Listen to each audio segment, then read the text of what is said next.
Hey, folks, and welcome to Typology, the show in which we explore the mystery of the human personality through the lens of the Enneagram. My name is Anthony Skinner. I'm the producer of the show, and we are really happy that you have joined us today. We have another wonderful guest, Ben Higgins. Man, I just like this guy immediately. Best known for his season 20 appearance on ABC's hit series, The Bachelor. Millions of people were watching that, so I'm sure many of you were. So yeah, his sort of celebrity took off like a rocket, and he's used his enhanced platform since to really dive into things that he's passionate about: his faith, his hope for humanity, and his love of sports. In 2017, he co-founded Generous International. It's a for-purpose company dedicated to contributing profits to social issues around the world, starting with a cup of coffee. And he also has his hit podcast, Almost Famous, with iHeartMedia, which he shares co-hosting duties with Ashley Iconetti. So you guys should check that out. They've got over 80 million downloads, which is amazing. So, but this is a really, just another self-disclosing, vulnerable interview. I just so grateful for our guests who continue to be so self-disclosing and vulnerable in such a way to be helpful for our listeners. So we really, truly appreciate that. And Ben Higgins is no different. He is an Enneagram Four, and you're going to enjoy this episode regardless of what number you are. So without any further ado, let's get to Ben and your host, Ian Cron.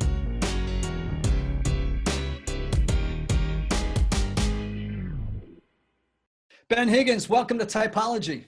Hey, thanks for having me. I am so delighted that you are here because in the short time that we've known each other, we share a type and a wing, and it sounds like the type we share and is not only the same, but the strength of our wing sounds like it's the same. So we're going to get into some serious stuff before this thing's over. I'm looking forward to it. Yeah, man. Listen, I don't want to assume, even though a gajillion people watched The Bachelor, right? Mm-hmm. I can't make the assumption that every single one of my listeners watched The Bachelor, right? So in as brief a way as you can or as you like, can you just explain to folks what the show is? And then we're going to jump right into your type. Yeah, definitely. So there's this reality television show where a bunch of people show up to a mansion in Los Angeles, and they are dating the lead. So if you're on The Bachelorette, it's like 30 guys dating one girl. If you're on The Bachelor, then it's one guy and 30 girls, and they're pursuing the man. Now, I was lucky enough to be able to do both in my life.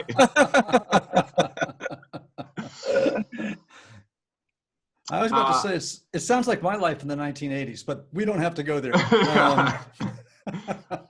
Yeah, so that is my past. It's if you don't watch the show, that's great. I think we can still be really good friends. So I did that in my mid-20s. I started when I'm 31 now, so I was 25 when I did the first show, rolled in and was still 25, turned 26 as The Bachelor.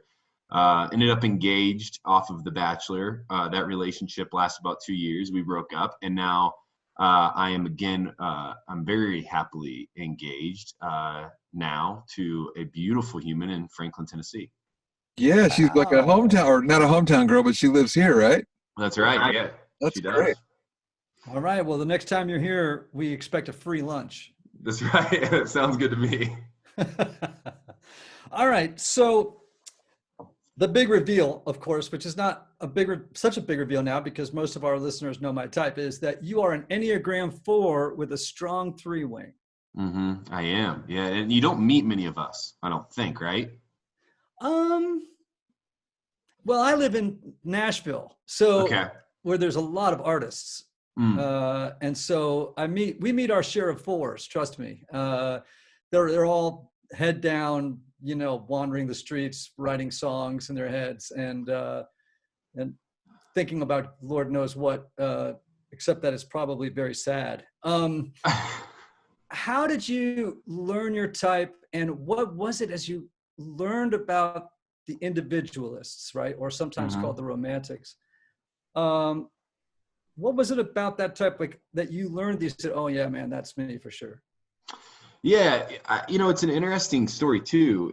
And the show always has the show is, I feel like, kind of like a foundational, like, launching point for me understanding myself better, because I never really had to. And then you go on the show and everybody watches it, and then they all have a critique, a criticism, something to say about you. And the more and more I was hearing those things, the more and more I started to understand myself better, quite honestly.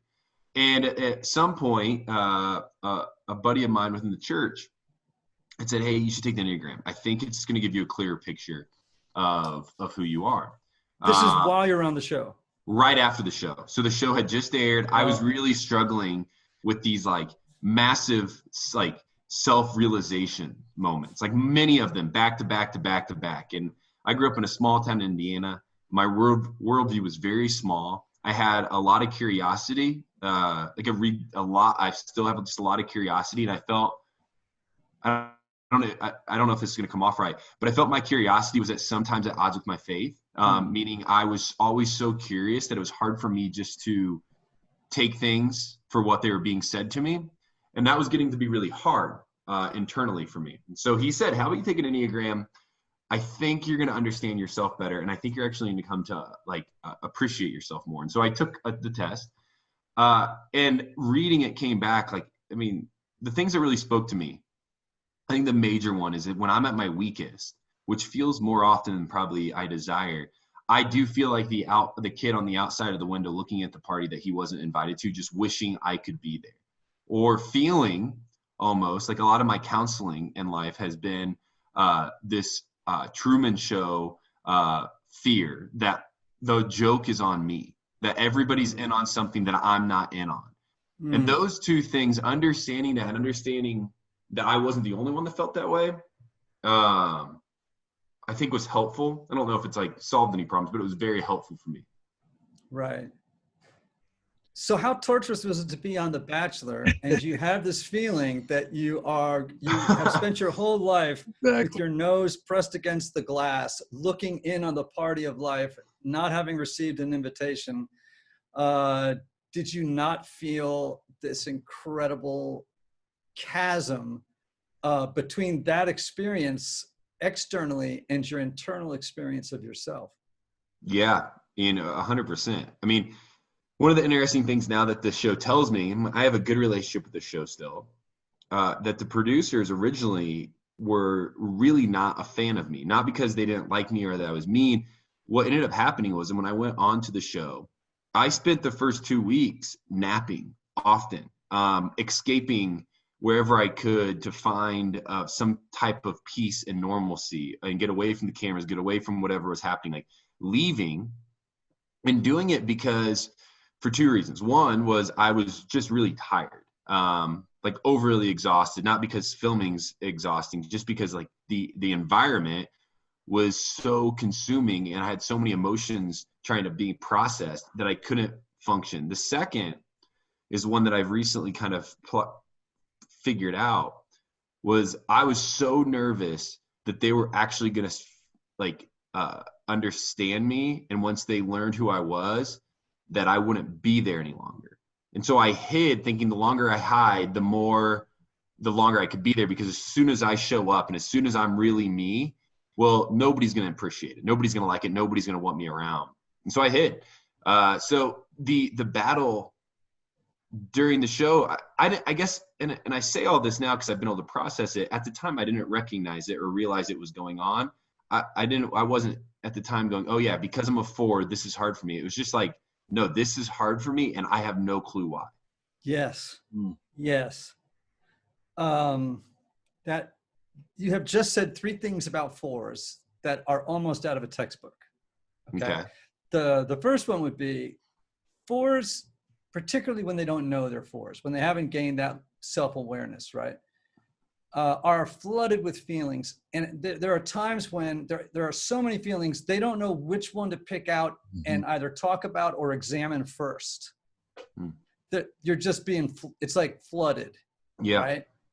Right. the second thing that you said that really struck me was this whole idea about people understanding you. I think the big frustration for me as a 4, and from all the 4s that I know, is that we desperately want to be understood, but we feel like we'll never be understood, which, by the way, explains why 4s sometimes don't know how to stop telling people what is going on inside them. You know, it's like after a while, people are like, okay, we get it. And we're like, no, actually, I need one more metaphor to tell you what I'm feeling like, you know? Yeah. Is that your experience or? Yeah, definitely. I mean, it's my experience because I think, you know, it's funny. Oftentimes I tell them the feelings that I'm feeling inside. And most of the times people respond with, you shouldn't feel that way. Or, you know, if I'm feeling like the outside looking in and people are like, what are you talking about? Like, you're on a show with millions of people watching you, and like, you're here now. So like, and so it's either them telling me like, hey, I get it, and me probably responding with, no, you don't yet, because I don't personally feel like this has been solved yet, or you understand me to a level that I desire you to know me. Right. So 4s, one of their sort of hallmark features is authenticity, right? Like, we are generally people who are very hung up on being original and who we really are. And we have very little patience for people who aren't authentic, right? And I'm just thinking about a reality show like The Bachelor. I'm actually thinking about anything on television, right? Actually, and in the entertainment world, where authenticity may be not the number one thing that people value. You know what I'm saying? So how well suited for a reality show like The Bachelor were you as a 4?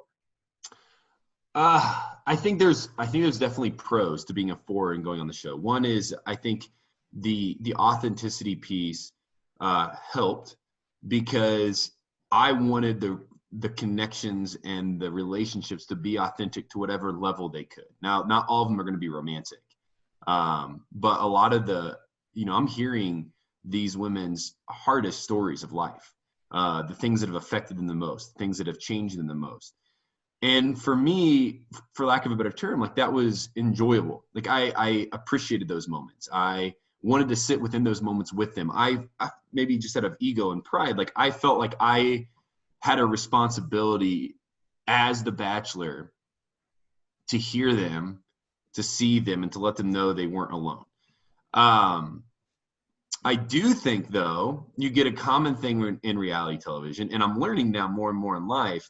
There's one really, like, people ask me what my biggest pet peeve is, and what can really set me off. And I've came to understand that it's like self-describing. And I wonder if that's the thing with a 4. Like, when somebody comes to me and they go, I'm the most honest person. I'm just like one of those people that you can always trust. I such a good friend. My biggest weakness is I care too much. Like, that is a massive turnoff to me in all ways, in relationship ways. And I think as the Bachelor, I heard that more and more. Like, I heard people self-describing, and it started to frustrate me. And it started to, I guess, if I'm honest, like, I started to dismiss those people based on that.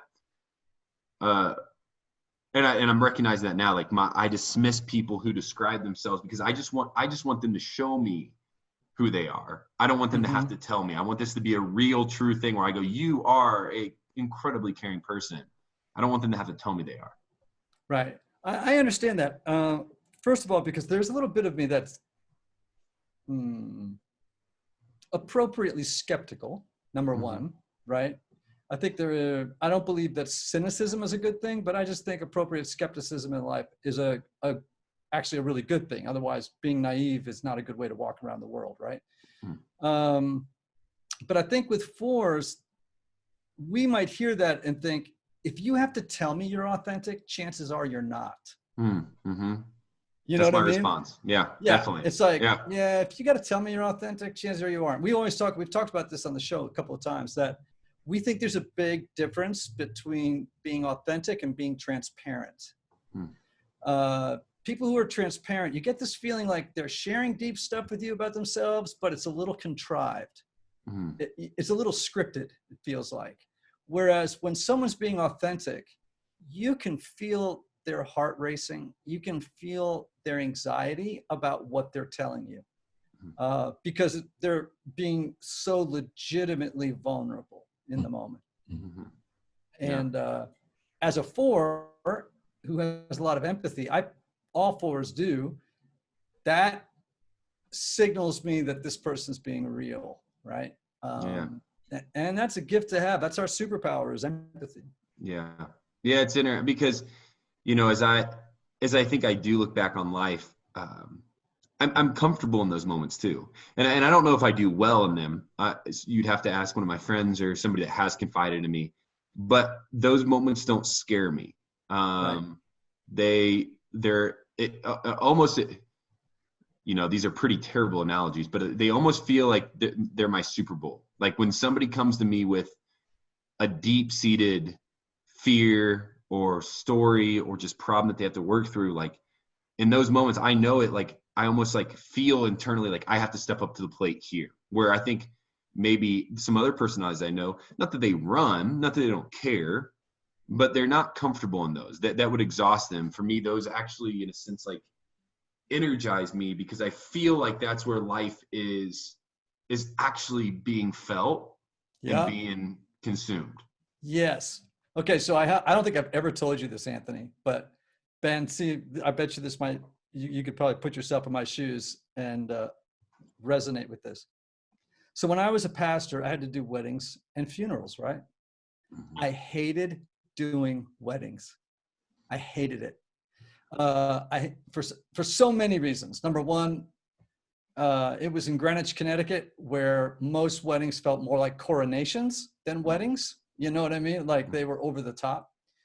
Same thing would be true in LA. You know, it's just like, oh my gosh, this is obscene, you know? And you're just kind of in, no one's really listening to you as the priest or pastor at a church and you're doing a wedding. No one's listening to you. They have their cameras up. They're watching the bride. You know what I'm saying? Like you are just a piece of the furniture, even though, in my opinion, at least during that service, people should be listening, right? I loved doing funerals. I loved doing funerals. Now, I don't love people dying, but here's the deal. In that space, we call it liminal space, right? Where you are at an inflection point in people's lives, like being with someone when a baby is being born, at a funeral, someplace like that. I feel so comfortable. And I feel like, first of all, at a funeral, everybody's listening. They're listening really closely to what you're saying. And I think all 4s know how to step into those spaces that other people feel uncomfortable in and go, this is where I shine. Like, I know how to do these feelings and I know how to help these people do these feelings. And this is what I was made for.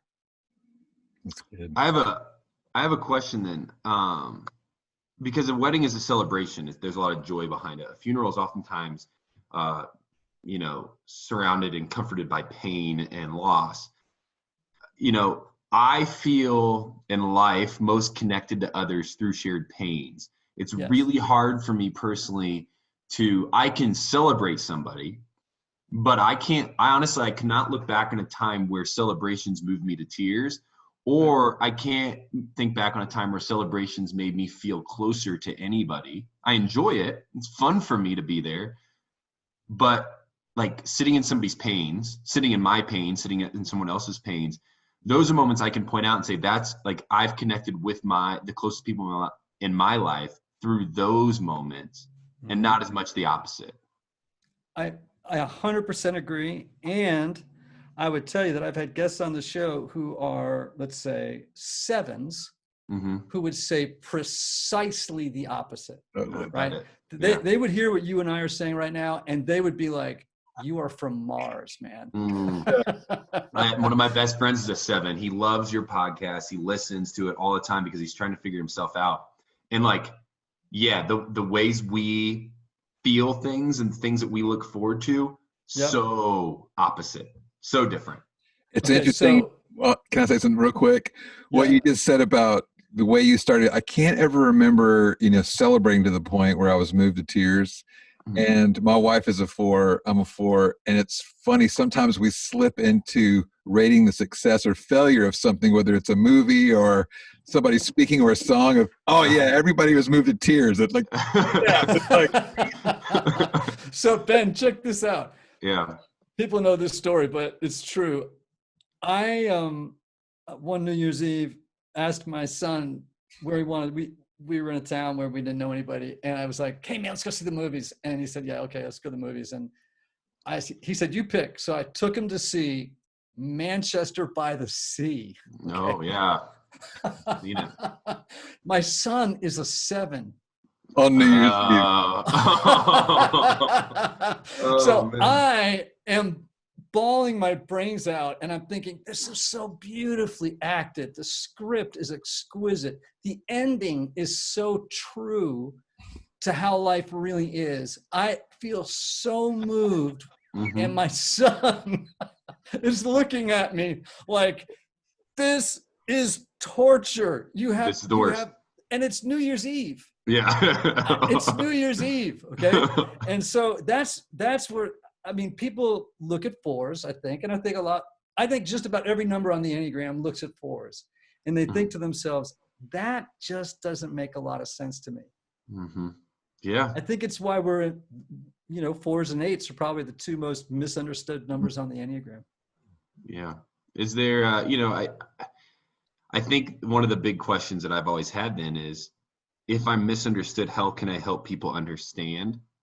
Because the more I do that, the more misunderstood I think I become. Precisely. And I'm not sure I've heard a 4 say it better. So one of the things I think 4s have to do, and I think it takes some time, is just accept that you will always be a mystery to yourself and every other person in the world. Just when you think that you have gotten to the bottom of who a 4 is, you realize there is no bottom. In other words, there's just so many layers of complexity. And it's one of the reasons why I always tell 4s, and I did this even in my book, I've never met a 4 in my life that I didn't say, get thee to counseling. Because you need to be with someone on a regular basis that you are trying to describe yourself to, or you will try and do it with everybody, including the mailman. Yeah. You know what I mean? Because it's almost as though we're processing aloud, trying to figure it out for ourselves while someone witnesses it.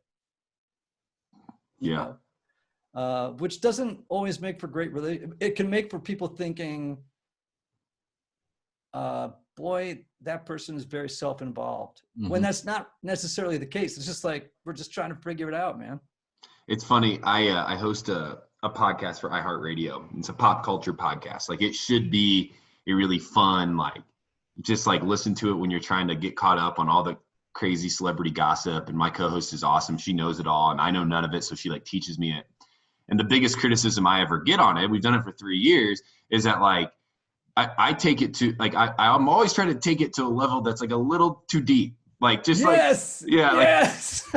hosting all of a sudden I'll rant about the turmoils and depth of somebody's romantic relationship when people on the podcast just are they broke up, leave it there, move on. And I'm no. It's really interesting. And I think honestly, in a sense, it's comical. I think listeners would find it comical on that podcast, when I do that, because that's just what I crave to do. It's what I feel is worthwhile to do. But instead they're just stop talking so much about the depths of this thing and just move on. It's great. Yeah, it's funny. That's a classic 4 at a party. Wah, wah. Yeah. In fact, sometimes I hope people who invite me to parties don't think this, or take this personally, but I can sometimes go to a party and everyone's just having the time of their lives and stuff. Yeah. And like you, even though I have this extroverted side to me, I need to spend a lot of time alone. So I can go to parties and I can feel so awkward and sort of kind of half present. And in some ways, I'm almost five-ish when I'm at a party. You know, it's like I kind of want to get away once it's, okay, I think I've been here long enough that it's not impolite for me to leave. Yeah. Because I can't find a deep enough conversation with somebody. Mm-hmm. You know what I mean? Like everybody, I mean, for example, for you, if I were you as a 4, and I realize we've already spoken about The Bachelor. If all people wanted to talk to me about was The Bachelor, I would jump off of a roof. Mm-hmm. Yeah. Have you ever felt that way?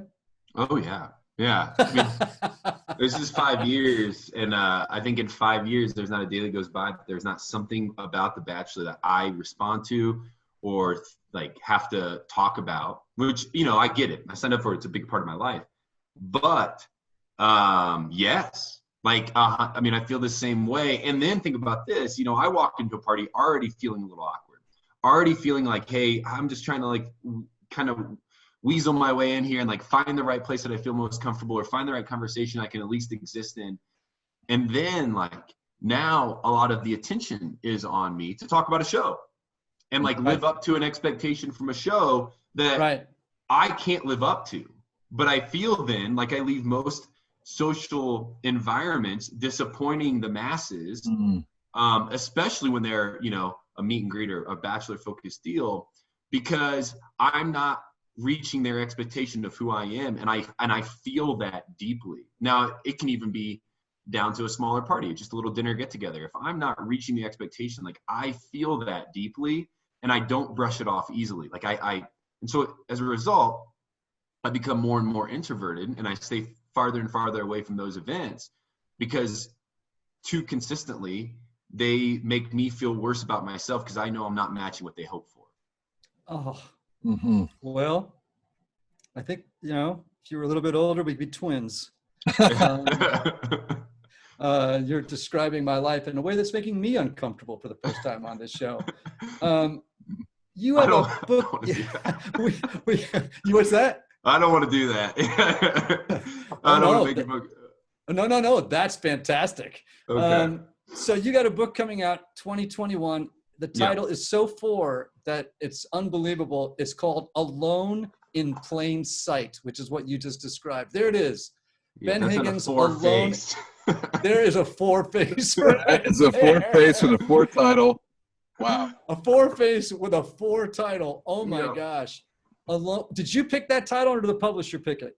Both. Actually, my dream title was a title called Reconnected, and it just didn't fit. And so Alone in Plain Sight was a mutual decision to kind of make the thread of the book a little more present. So it was like the second choice for me. Okay. Why was Reconnected the first one? That's what I want to know. I just felt like it was more catchy. Like honestly, like just easier to consume. I like had this picture of a title. And so the whole book is about connection with people, connection romantically, connection with yourself, and connection with God. And I just thought reconnecting was the right word because it kept coming up in the book. That we need to reconnect. We're actually not connected. We just need to reconnect. Right. So you have described during the course of this interview the feeling of being alone in plain sight. Mm-hmm. Yeah. And I'm wondering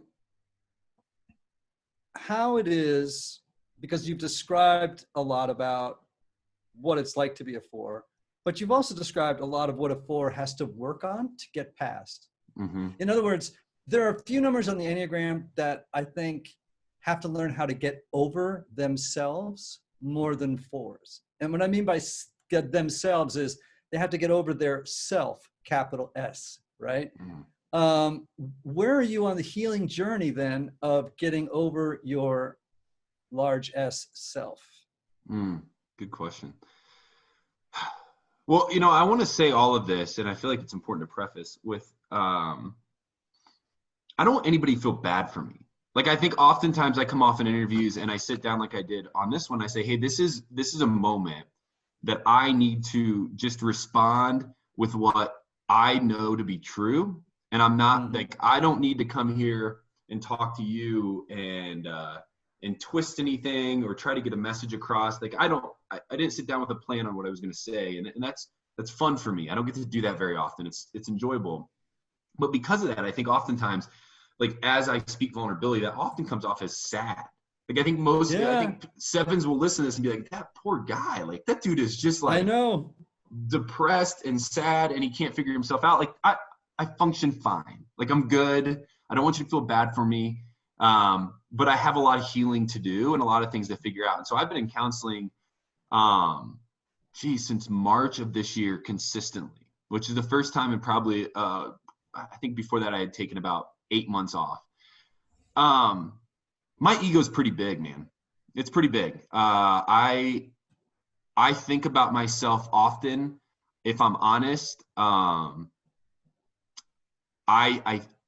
at my weakest, like this goes even deeper than me feeling like the outsider looking at the room. Like this is when I'm at my absolute weakest, I feel like I should be the center of everybody's attention, and I don't get why I'm not.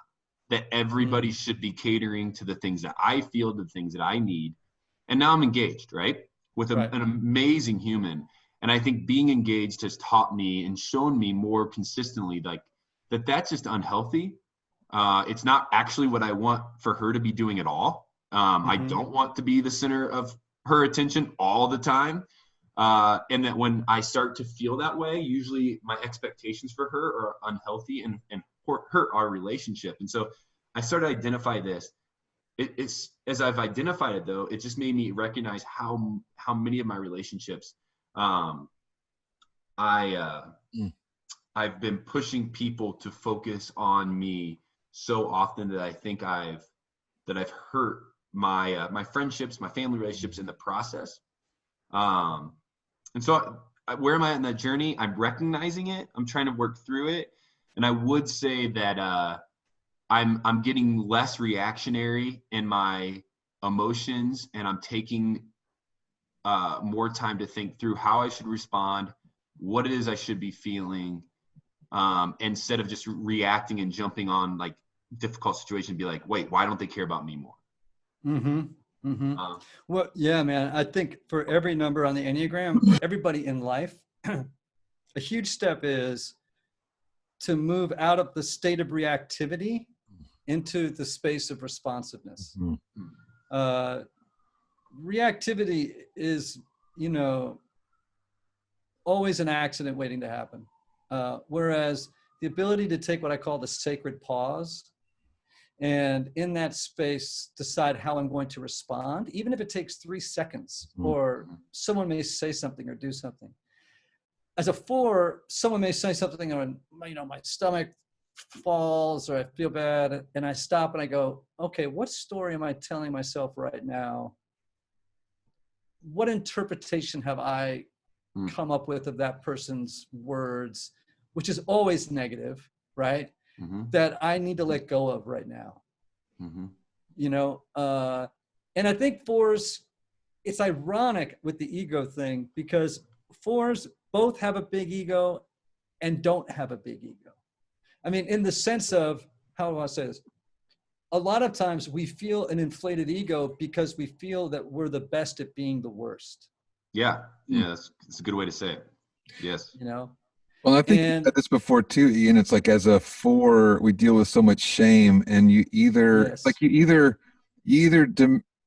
demand yourself to be more than human. You want to be more than human, and when you realize you can't be more than human, you immediately go to I'm less than human, instead of just no, I'm actually just human. I'm not more than human. I'm not less than human. But we seem to fluctuate. We run to both sides of that street. Yeah. So I have a sponsor in my 12-step recovery program, and he is amazing. And he's like, Ian, I want you to find a seat in the middle of the boat. Right. He says, you go from one end of the boat to the other. Just sit with everybody else in the middle of the boat. Okay. Don't try to go to the prow. Don't go to the bow, man. Just find the middle and be happy. Just be a worker among workers, and don't worry about, because when I was growing up, especially, like I always had this feeling like I had to be more than everybody else just to be equal. Yep. Yeah. No, it's interesting. Maybe a year ago, I went on a conference to a conference, and it was just for my own personal sake, right? It was just me going to, for me.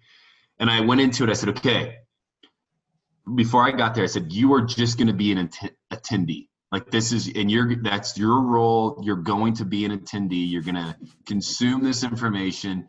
And I went into it with that. I can't tell you, within 24 hours, I was feeling this massive amount of anxiety. Like you've got to show up here. You're just walking through. You're not leading this. You're not you're not helping anybody. You're not even sitting in anything. You're just like going to this event and you're going back to your hotel room. And within 24 hours, I felt so much anxiety that I had to start building groups at the dinners so that like we could break down the sessions, just so I felt like I was doing something valuable and I wasn't just attending, but I was actually enhancing the experience for me and others. And I left and I was like, you did exactly what you said you weren't going to do. Like, you didn't just attend. You made sure everybody knew you were there. You made sure everybody was listening to you at some point. And you made sure that you, like when they left, they would bring up your name to their friends and family saying, oh, this was great because this guy named Ben really helped us along this journey. Like, and that's where my ego comes in. That's where I find myself really focusing on building myself up, because it's really hard for me just to attend. It's really hard for me to follow. Okay, so what is so ironic right now, Ben, is that you just went on a self-loathing rant, okay, while telling me you have such a big ego. Yeah, so that's what you're saying. Yeah. Okay, so one of the things that I just heard you say, though, and that's so or not, I can you infer from what you just said, is that you, like lots of fours, have a very loud inner critic. Mm-hmm. Definitely. The stream of negative self-commentary that runs through a one's mind runs through a four's mind, just not as continuously, right? But do you talk to yourself in your brain like that a lot? The way you just did out loud. All the time. Yeah. All the time. Yeah. Under the microscope. Yeah. I mean, a lot of times too, the conversation internally is about manipulation. And so a lot of times it's, don't manipulate this situation. Don't manipulate this human you're having this experience with. Don't stop manipulating it some way. You know, manipulation is a huge word that has a lot of connotations to it, but like, don't twist this in this moment to make it something that you desire or that you see as right. Just be in it. And like, I feel like that story goes on in my head a lot of the day, is just be here, be present, be empathetic, be caring, but don't manipulate. And it's a very fine line, man.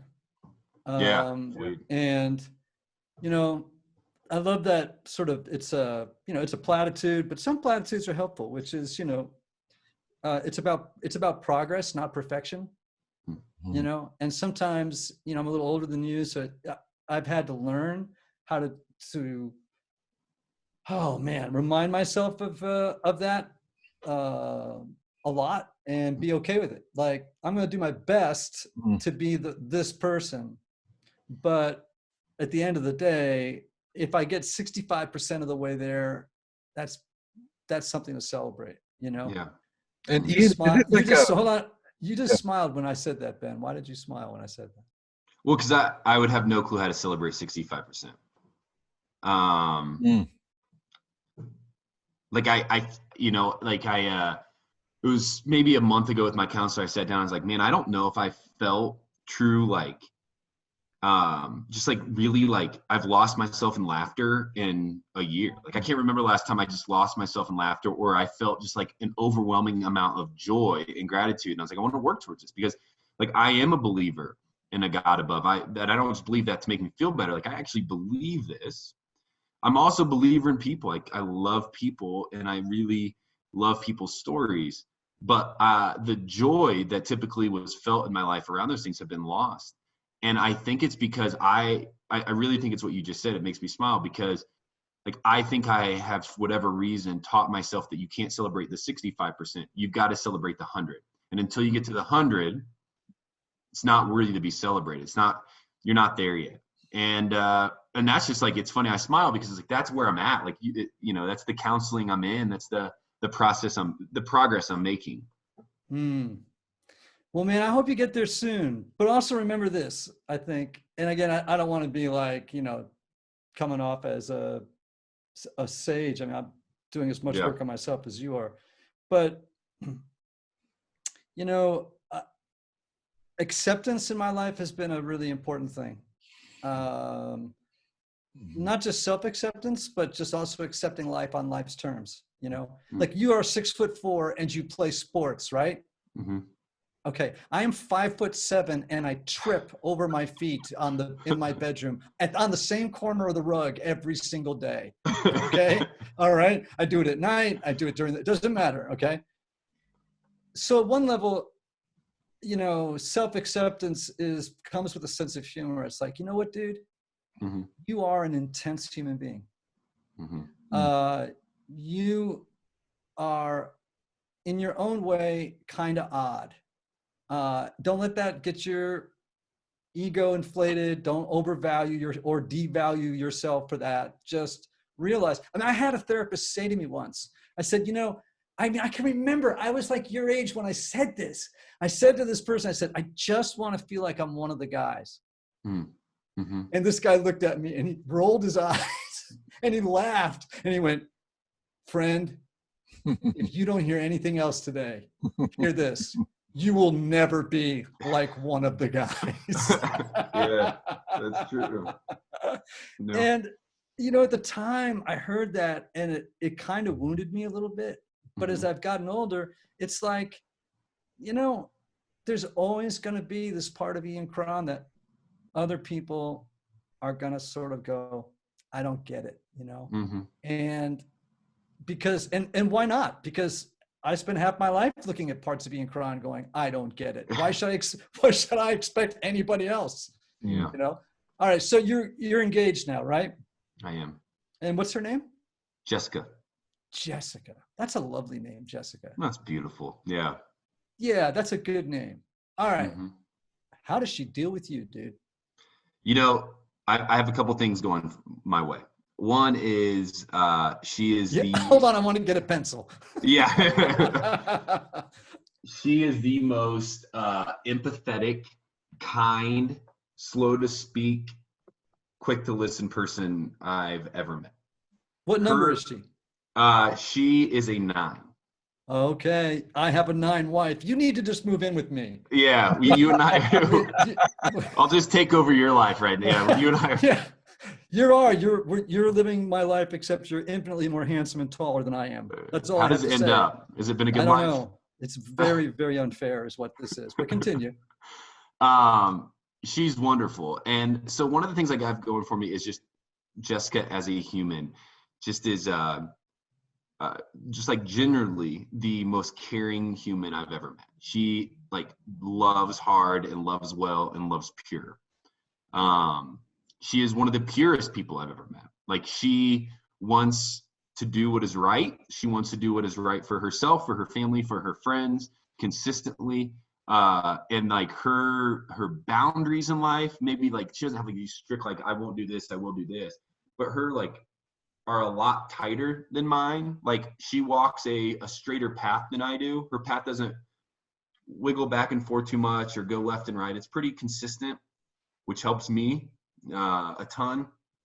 And I also I am one of her only one of maybe 2, I think she would say maybe 2, not really meaningful romantic relationships. And so she doesn't know any better. She has me, she doesn't have anything to compare it to. She's happy with me. I'm thrilled with her. I've hit the home run and she just doesn't know, that she could do better. And that's and that's a great thing. But yeah. And so we have a really interesting relationship that, I feel so much peace over. I didn't think I'd ever feel peace within a romantic relationship. I thought I would always have this little trigger that would be you won't live up to what she hopes and you'll fail this somehow. And I just don't. It's the first time ever I just feel super peaceful and super excited about our future together. I had the same experience. You 9s and 4s are a great combination. Okay. Here's the upside. Yeah, right. Okay. That's true. All right. Yeah. So when both are self-aware and doing their work, it's a great combo because you have what's called like typically labile mood states. Okay, you can use labile when you're with your therapist. It means that your moods swing a lot. Like in a course of a conversation, you could go from tears to laughter and back. Mm-hmm. You know what I mean? Like be very deeply moved, and then something will really inspire you and make you laugh, and then be deeply moved again. Nines don't do that. Nines they have equanimity, which is the virtue we have to work toward, to have the ability to kind of just let our feelings remain emotionally in balance regardless of what life throws at us. We're not good at that. Mm-hmm. So a 9 is great at it, man. Like it's Hakuna Matata, right? Mm-hmm. Let me let this ambulance go by while we're, thank you. All right. So 9s are like Hakuna Matata, right? And if she's smart in your relationship with you, one of the things an Enneagram teacher would tell her is when Ben is in one of his spaces, right? Mm-hmm. When he goes to one of those dark spaces, learn how to detach from his emotional, kind of vortex, but don't withdraw because he has so many abandonment issues. Mm. So if she can learn to go, okay, I'm here, but I'm not going to get all wrapped up in the craziness of your feelings. I can be present to you while you have them, but not necessarily, captured by them in a way that's not healthy, right? Mm-hmm. So it's one of the great things about 9s. One of the things that can be, in my experience with a 9, frustrating at some point in your relationship will be that 9s don't have the same level of passion and intensity as the 4 does. Mm. And that can, at a point, become frustrating to the 4. It's like, I want more. Like, I really want you to engage. I really want you to not be so peaceful. I want you to be more like intense. And it can be really hard for the 4 when that happens. So that's been my experience with 9s. And I have a tremendous relationship with my wife. We've been married for 31 years. And I will tell you this, that the Enneagram took our marriage from, at the time, kind of a 5 to a 9. When we both understood ourselves, it was the game changer. The Enneagram was the game changer of our relationship. I believe that to be true. One is because the Enneagram has, I took it before I met my fiance, and what it really did was enhance my relationship with my family, my parents. I'm an only child. We all took it about the same time, and I remember my mom, she broke down in tears about it. What's her number? I want to say she is a 9 as well. My dad is a 1. It's by the way, the most common marriage couple I see is 9s and 1s. Really? Yeah. Yeah. And so my mom has just always been pretty hard on herself, and she read this and read that hey, this is when you're the weakest, you're hard on yourself. And, you lack maybe the motivation, or you feel like you lack motivation or whatever. And I forget the exact things that really triggered her, but she broke down, and what ended up happening was we all understood each other enough to where I just get it now. They're not trying, my dad especially, if he goes to a party, he's really likely to say one word the whole time, and then the next event he goes to a party, he could be talking, you couldn't get him to stop talking, and it's why now and not last time? Or you're a little offensive because you've been so disconnected from the conversation in the moment. And now I just get that that's who he is, and that's what he needs, and that's how he reacts. And for me, it's really just helped me, I guess, accept them, love them. And then because of that, using it with my fiance to understand each other better. And I guess it's been a great tool for me, a really helpful tool for me just to understand and love harder, love better, and just appreciate people more, probably. So I got to ask you this question. Mm-hmm. Only child, Yeah. a 4, a 1 father. Now that could be an okay experience or a not good experience. And you're smiling. And you're smiling. Well, the cool part is my dad and I both have, I think, the tremendous desire to like and love each other well. So like that's the foundational like block of what our relationship is. And so like as a result, like he is going to be the best man in my wedding.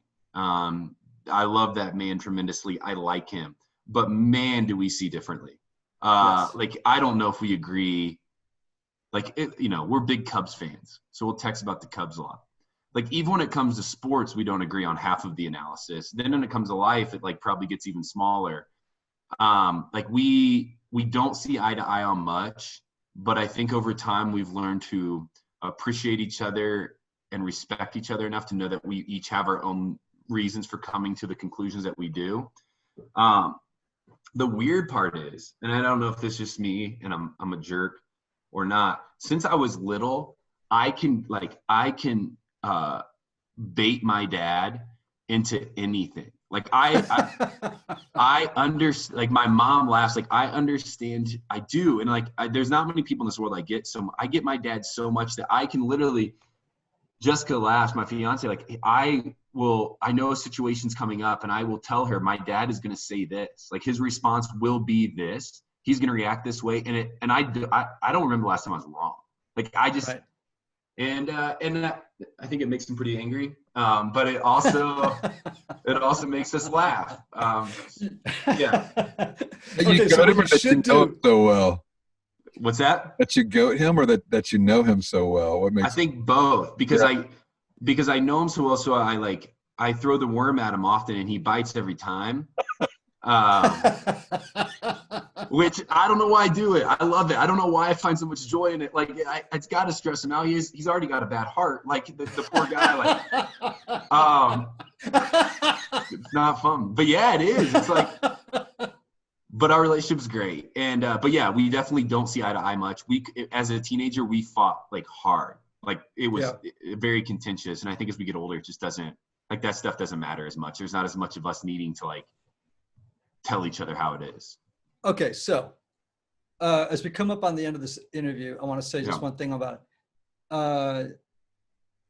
4s are both and thinkers. They're non-dualistic thinkers. 1s are black and white thinkers. Like they don't see gray, right?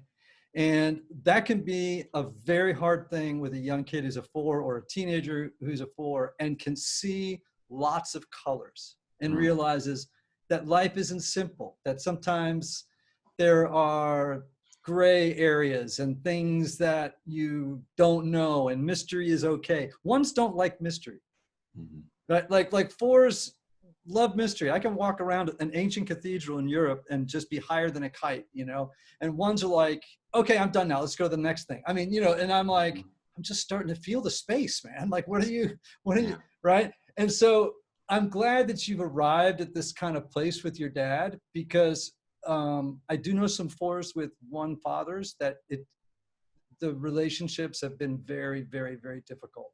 And which is why I kind of, when you said you had a 1 dad, I was like, I need to ask what that relationship was like, because it can be really, really hard. We got to work at it. Oh, there's no, like, we have to work at it. We both recognize it. I think it's gotten better since we have. But in like my teenage years, when I had no clue even why I did the things I did. Oh, it was contentious. And, but as we do care and love about each other, we've worked towards at least an understanding. But again, I don't think if you laid out a topic in front of us, I don't think we're going to see eye to eye on much. And man, it's, his messages to me come from a place of so much love, so much desire to see what's best for me. And not in a bad way, but like so much simplicity, like so much just like, man, Ben, that's really hard, but I love you. And like, I want to see what's best for you. I'm like, okay, yeah, that's great. I've never doubted that, but like, tell me more about like why I'm processing this. And he's like, I don't know. Like, I don't get there. All right. So what would happen if because what you just said was the way you just described your relationship with your dad was really beautiful. What would happen if you could accept the contradictions inside of yourself with the same kind of generosity and grace and love that you accept your dad?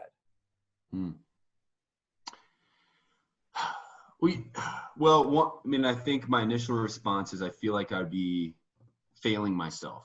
And I say that to say this. I feel like the process and the journey is worthwhile. I don't know why. I don't know where I'm trying to go, where I'm trying to get to, but the more introspection and the more critical I am, the more refined I feel like I'm becoming. Like I'm the clay in the hands of the potter, getting molded into something that I just don't know yet and I don't feel yet. Granted, I think at 31, I would have thought that I would have felt it by now, and I haven't. And so I think I'm off target a little bit.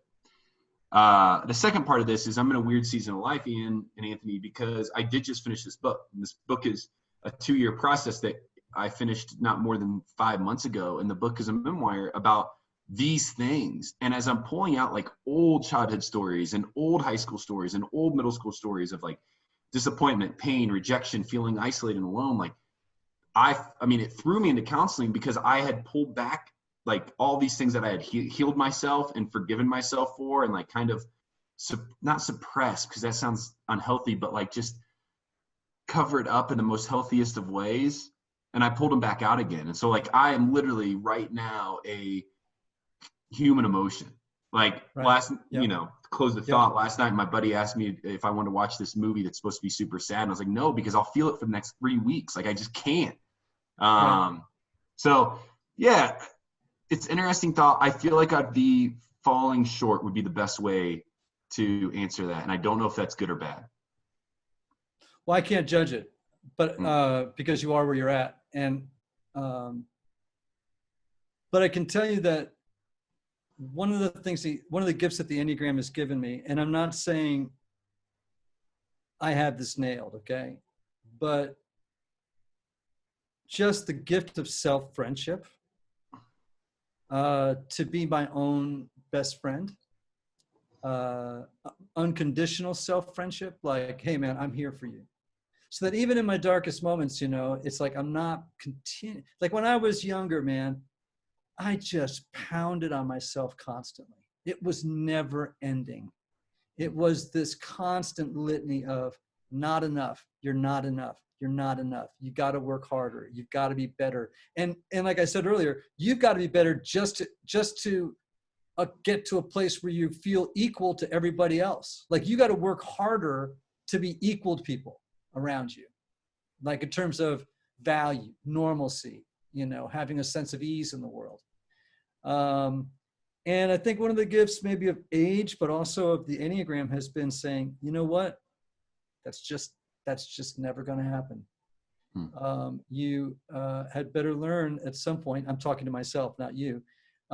You had better learn, Ian, at some point that you are enough.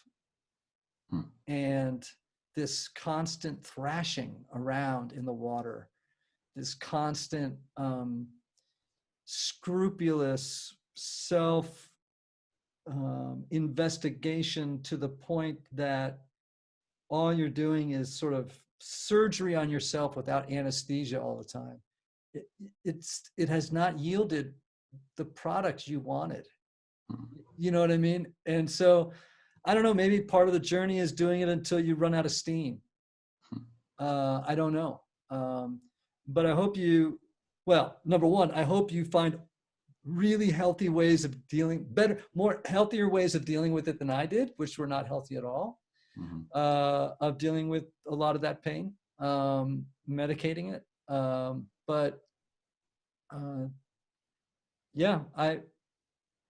You're on the Four journey for sure, man. I can just tell you that. Yeah. Well, and I'm glad that I've identified that. Like that in itself is something that's made me feel less alone. The book is funny, but it's that in itself has made me feel less alone, because at least now when I do have that Truman Show fear, when I do feel really hard on myself, I can look and say there's other people out there that are on this journey as well. And so there's obviously nothing maybe intrinsically wrong with me. I'm just different, and I don't know why. Perfect ending. In fact, the episode should be called "I'm Just Different and I Don't Know Why." That's good. Fair enough. So listen to me. You've got this new book coming out, Alone in Plain Sight. Drops in what month of 2021? February 2nd of 2021. Is it available for pre-sale now? Yeah, it's available pretty much anywhere for pre-sale. You can definitely find it at benhigginsbook.com. That would be the best way for me if you went out and pre-ordered it. Right. Okay. Well, we can do that. And then you've got your podcast, Almost Famous, right? Yeah, it's on iHeart. It's 3 years going. If you're into pop culture and you want some stuff just to listen to, you know, take some mindless time, that's the podcast for you. Right. And I don't want to jump off of this conversation. We didn't even get a chance to go in this route without mentioning Generous Coffee. Yeah. That's in short, 10 years ago, my buddy started a nonprofit that I've been a part of since then. And fundraising is from the Bachelor was really great. It really like tripled our fundraising annually. And we knew we needed to find a sustainable way to fundraise because I wasn't going to be the Bachelor forever. And I didn't know how much time I had left in any relevancy. So we started a company called Generous Coffee. We source coffee from all over the world. It's specialty grade. We sell the coffee here in the United States along with mugs and t-shirts, and we donate 100% of our profits, which is about 10% of our revenue, to nonprofits, many nonprofits and organizations that are fighting human injustice around the world. So that's been my job. I've been the acting president for the last 2.5 years of that. And it's been a joy. It's a gift. It's a passion project. Luckily, I'm able to do it. But yeah, if you like coffee and you drink coffee, I just ask that you go to generouscoffee.com, check it out, order it. And we will make sure to supply with good coffee and then donate on the back end. Well, Ben Higgins, man, you are a 4, brother. Yeah. Like if someone said to me, hey, at the end of that conversation, did you think he might be a 3? Nope. This dude is legit, man. He is a 4 through and through. And it sounds like, do you know anything about subtypes? Like the wings? No. Okay, I'll send you some stuff. Okay, perfect. Because you're a particular kind of 4. There's 3 different versions of the 4. And you're an interesting version. And it would be another layer of, another added layer of insight that would even be more helpful to you to understand yourself. Please send away. Yeah, I will. Hey, I've loved being with you. And man, I feel like I was just talking to my younger self for the last hour. Like I really have. I've been like, oh my gosh. In fact, I'm talking to my current self and my former self all at the same time. You don't know how much, like, honestly, you don't know how comforting that actually feels and is to hear. So, hey, thank you for having me. It's been great to talk to you both. And yeah, seriously, it's comforting to know that you've walked this path in front of me and that it's turned out all right for you. So I'm pretty pumped myself. It has. Typology listeners, thanks for being with us. Don't forget the words of the great Oscar Wilde: be yourself. Everybody else is already taken. Until next time.